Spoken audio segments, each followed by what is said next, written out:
Tanggal 1 Juni merupakan hari lahirnya Pancasila. Pada hari ini, Sabtu 1 Juni 2019, jajaran pemerintah Kabupaten Penukal Abab Lematang Ilir menggelar upacara peringatan Hari Lahir Pancasila di halaman kantor Pemkab Pali beserta jajaran Pemkab Pali.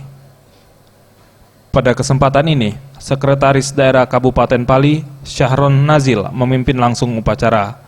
Dalam pidatonya, Syahron Nazil menegaskan pentingnya Pancasila dalam menjaga kemajemukan bangsa dan negara di Kabupaten Pali. Selain itu, dia juga mengajak peserta upacara untuk dapat menjadikan Pancasila sebagai pedoman dalam nilai-nilai yang terkandung di dalam Pancasila. Pertama kita memaknainya untuk mengingat kembali nilai-nilai yang terkandung dalam Pancasila 5 dasar itu.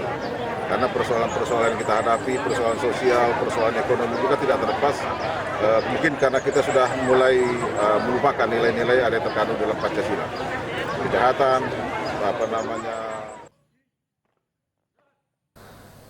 Tim Liputan Sriwijaya TV.